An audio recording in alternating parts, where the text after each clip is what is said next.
Punjab, Sindh, Gujarat, Maratha, Dravida, Utkala, Bongo. You don't have the Punjab. Sindh is not ours.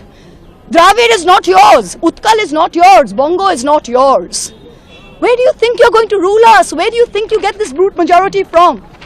The Ethics Committee has no power to expel. You have assumed the powers of a quasi-judicial authority and imposed a penalty on me that you have no power to do. You have disregarded due process, proportionality and abused every tenet. This is the beginning of your end. जब नाश मनुष्य पर छाता है तो पहले विवेक मर जाता है. नमस्कार, आदाब, सत श्री अकाल, जय भीम, जोहार. मेरा नाम है नवीन कुमार. आखिरकार भारत की लोकसभा ने महुआ मोइत्रा को संसद की सदस्यता से निष्कासित कर दिया. अब उनकी आवाज भारत की लोकसभा में नहीं गूंजेगी. आरोप ये थे कि उन्होंने जो सवाल पूछे वो पैसे लेकर पूछे, एक कारोबारी की मदद करने के लिए पूछे, और इस पर जो संसद की एथिक्स कमेटी थी उसकी रिपोर्ट के आधार पर लोकसभा ने तय किया कि महुआ मोइत्रा को उस सदन का हिस्सा नहीं होना चाहिए. और जब संसद में बहस चल रही थी, जब लोकसभा में बहस चल रही थी, तो दो चेहरे बड़े साफ साफ दिखाई दे रहे थे. बार बार उन चेहरों की जो भंगिमा थी वो भी समझ में आ रही थी. एक तरफ महुआ मोइत्रा का चेहरा था जिस पर गहन उदासी थी, पश्चाताप था, और उससे ज्यादा यह सवाल था. सवाल केवल भारत की संसद से नहीं, सवाल भारत की सामूहिक नैतिकता से भी, सवाल भारतीय जनता की नागरिकता के बोध से भी, और सवाल हमारी चेतनशील न्यायिक व्यवस्था से भी कि क्या यह जो हो रहा है वो ठीक हो रहा है. महुआ मोइत्रा की आंखों में सवाल तैर रहे थे, और ये सवाल केवल संसद के सामने नहीं, देश के लोगों के सामने भी हमेशा बने रहेंगे कि क्या वाकई तुम मुझे भ्रष्ट मानते हो? क्या वाकई तुम समझते हो कि मैंने जो सवाल पूछे, मैंने जो अडानी और नरेंद्र मोदी के रिश्तों को लेकर तीखी बातें कही, वो सब रिश्वत लेकर की, वो सब पैसे लेकर किए, और इसके लिए मुझे फायदा पहुंचाया गया था और उससे मेरी जिंदगी में कोई आमूल चूल बदलाव आया था? या फिर इसके पीछे सत्ता की ताकत और उस ताकत से उपजी बदले की भावना है? यह सवाल हमारे और आपके सामने हमेशा रहेंगे जो महुआ मोइत्रा की तरफ से उछले हैं और खामोशी से उछले हैं. दूसरी तरफ निशिकांत दुबे का चेहरा था. जब वोटिंग चल रही थी, जब बहस हो रही थी, तब बार बार संसद टीवी का कैमरा निशिकांत दुबे की तरफ जा रहा था, और जिस तरीके से वो तिरछे होकर बैठे हुए थे और जिस तरीके से मुस्कुरा रहे थे, उसमें एक संदेश साफ था, और वो संदेश ये था कि हमसे जो टकराएगा चूर चूर हो जाएगा. हम सब जानते हैं कि महुआ मोइत्रा ने निशिकांत दुबे की डिग्री को लेकर सवाल उठाए. उन्होंने दिल्ली यूनिवर्सिटी से एमबीए होने का दावा किया, जिसका दिल्ली यूनिवर्सिटी ने ही खंडन कर दिया. शिकायत हुई, लोकसभा के स्पीकर से जांच कराने की बात कही गई. जांच कभी शुरू नहीं हुई, लेकिन निशिकांत दुबे की शिकायत पर महुआ मोइत्रा को लोकसभा की सदस्यता से बर्खास्त जरूर कर दिया. इसलिए संकल्प करती है कि उन्हें लोकसभा की सदस्यता से निष्कासित कर दिया जाए. जो सदस्य इस प्रस्ताव के पक्ष में हाँ कहें, जो विरोध में ना कहें, मेरे विचार में निर्णय हाँ वालों के पक्ष हुआ. हाँ वालों के पक्ष हुआ, प्रस्ताव स्वीकृत हुआ. पोएटिक जस्टिस की बात हुई, और कांग्रेस पार्टी ने, तृणमूल कांग्रेस ने, आरजेडी ने, सबने एक सुर में कहा कि यह जो हो रहा है इसको नेचुरल जस्टिस नहीं कहा जा सकता, क्योंकि आप जो कर रहे हैं वो ठीक नहीं है. और ठीक इसलिए नहीं है कि जब आप एक लोकसभा के सदस्य को बर्खास्त करने के लिए बैठे हैं तब व्हिप जारी नहीं किया जा सकता, क्योंकि आप न्यायिक कुर्सियों पर बैठे हुए. संसद के जो सदस्य वो एक फैसला करने जा रहे हैं, एक सांसद के भाग्य का, जनता के चुनने के अधिकार का भी. आपको पता ही है कि अगले 6 महीने के भीतर चुनाव होने हैं, इसलिए जहां से चुनकर आती है महुआ मोइत्रा, वहां अब कोई प्रतिनिधि नहीं होगा, खाली होगी सीट, और 2024 का जो चुनाव होगा उसके साथ ही वो सीट बढ़ी जाएगी. लेकिन यहां से आगे का सवाल यह है कि चलिए, महुआ मोइत्रा का फैसला कर दिया, हो गया, आपने जो किया हो अच्छा ही किया होगा, क्योंकि ये संसद का विशेषाधिकार है और उसके विशेषाधिकार में कोई दखल किसी भी तरीके से नहीं दी जा सकती। यहां तक कि अदालतें भी उस पर दखल नहीं दे सकती जो संसद के भीतर घटता है। जो भाषण देते हैं हमारे नेता, उस पर संसद सवाल नहीं उठा सकती, उसको न्यायिक प्रक्रिया के तहत नहीं ला सकती। यह नियम है, यह कानून है इस देश का।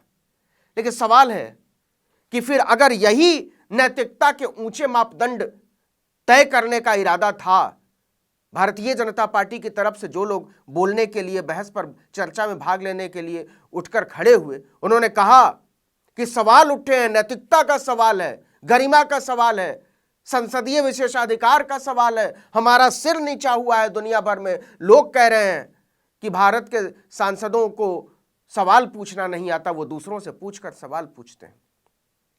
लेकिन भारतीय जनता पार्टी के सांसद तो नहीं पूछते पैसे लेकर सवाल, जैसा कि उनकी बातों से लगता है। सवाल है कि रमेश बिधूड़ी का फैसला कब होने जा रहा है। उन्होंने भरी हुई संसद में दानिश अली को कहा था कटवे, मुल्ले, आतंकवादी, उग्रवादी, इन सब ये शब्द मैं जानबूझकर इसलिए इस्तेमाल कर रहा हूं कि ये संसद के भीतर उठे हुए सवाल हैं। संसद के भीतर यह भाषा है जिसका इस्तेमाल हुआ। अब देखिए कि 21 सितंबर को भारतीय जनता पार्टी के सांसद रमेश बिधूड़ी बीएसपी के सांसद दानिश अली के लिए इन शब्दों का इस्तेमाल करते हैं। उन्हें कटवा, मुल्ला, उग्रवादी, आतंकवादी कहते हैं, खुलेआम और कई बार कहते हैं। हमने वीडियो बनाया था इस पर। इसकी भी शिकायत एथिक्स कमेटी से की दानिश अली ने। दानिश अली खुद उसके मेंबर हैं, लेकिन आज तक उस पर कोई फैसला नहीं हुआ है। आज तक एथिक्स कमेटी की कोई रिपोर्ट नहीं आई है, आज तक किसी को पता नहीं है। और कमाल देखिए कि रमेश बिधूड़ी को जब एथिक्स कमेटी ने बुलाया पहली दफा, तो रमेश बिधूड़ी ने यह कह दिया कि हमारे पास बहुत काम है, अभी नहीं आ सकते, बाद में कभी आ जाएंगे। अगर यह सत्ता की हनक नहीं है तो क्या है? क्या यह सिर्फ नैतिकता की बात है? क्या यह सिर्फ नियमों की बात है? क्या यह सिर्फ संसदीय गरिमा की बात है? और क्या संसदीय गरिमा के तहत दानिश अली को कटवे, मुल्ले, उग्रवादी, आतंकवादी कहने वाले रमेश बिधूड़ी के खिलाफ कार्रवाई नहीं की जा रही है? वही एथिक्स कमेटी फैसले नहीं ले रही है, वही लोकसभा उनके भाग्य का फैसला नहीं कर रही है, उनके बारे में निंदा प्रस्ताव नहीं ला रही है, कोई बात नहीं हो रही जैसे एक सामान्य व्यवहार का हिस्सा हो। तो कहने का मतलब यह है कि महुआ मोइत्रा की तकदीर का फैसला तो हो गया, लेकिन क्या यह देश इस बात को मान लेगा कि यह सिर्फ गरिमा को बचाने के लिए हुआ है, यह सिर्फ नैतिकता को बचाने के लिए हुआ है, यह सिर्फ संसदीय विशेषाधिकार को बचाने के लिए हुआ है? यह इस देश के लोगों के सामने खड़ा वो सवाल है जिस पर 2024 में फैसला होगा। ममता बनर्जी ने साफ कहा था कि इस तरह की बातों से महुआ मोइत्रा की लोकप्रियता बढ़ेगी, इससे लोगों का गुस्सा बढ़ेगा। आज भारतीय जनता पार्टी ने, उसके जिद ने महुआ मोइत्रा को एक शहीद बना दिया है, भगत सिंह की तरह बना दिया है कि उनकी संसद सदस्यता छीन ली गई, और इस तरीके से छीन ली गई कि उनको बोलने का मौका तक नहीं दिया गया। कल्याण बनर्जी ने, सुदीप बनर्जी ने बार बार रिक्वेस्ट की स्पीकर से कि महुआ मोइत्रा को कम से कम 5 मिनट बोलने का मौका दे दीजिए। तो I would request you sir, from our party as a speaker, Mahua Moitra be allowed to speak. पहले कल्याण बनर्जी बोल रहे हैं। Kalyan Banerjee, no no no no 10 minute बोलने का मौका दे दीजिए, लेकिन नहीं दिया गया। और पुराने संसदीय परंपराओं का हवाला देते हुए कि जब सोमनाथ चटर्जी स्पीकर थे तब यह हुआ था, जब 10 सांसदों को बर्खास्त किया जा रहा था। लेकिन इस देश के लोग, इस देश के नागरिक, इस देश का समाज संसदीय परंपराओं से ज्यादा बड़ा है। लोकतांत्रिक पद्धतियां समाज के लिए होती हैं, नागरिकता के बोध के लिए होती हैं, उसकी चेतना के विकास और विस्तार के लिए होती हैं। तो यह सवाल हम सबके सामने है कि महुआ मोइत्रा के साथ जो हुआ है वो क्या ठीक हुआ है? भारतीय जनता पार्टी की एक सांसद ने कहा कि हम अपने दिल पर हाथ रखकर कहें कि महुआ मोइत्रा ने जो किया, क्या उन्होंने ठीक किया है? लेकिन आज इस देश का हर नागरिक अपने दिल पर हाथ रखकर सोचे कि महुआ मोइत्रा के साथ जो हुआ है क्या वो ठीक हुआ है, और अगर ठीक नहीं हुआ है तो संसदीय नैतिकता, संसदीय नियम और संसदीय विशेषाधिकार तीनों पर यह सवाल हमेशा मंडराता रहेगा कि जब नैतिकता की बात हो रही थी, जब लोकतांत्रिक चेतना की बात हो रही थी, जब संसदीय विशेषाधिकार की बात हो रही थी, तब बहुत सारी आवाज़ों को अनसुना कर दिया गया था।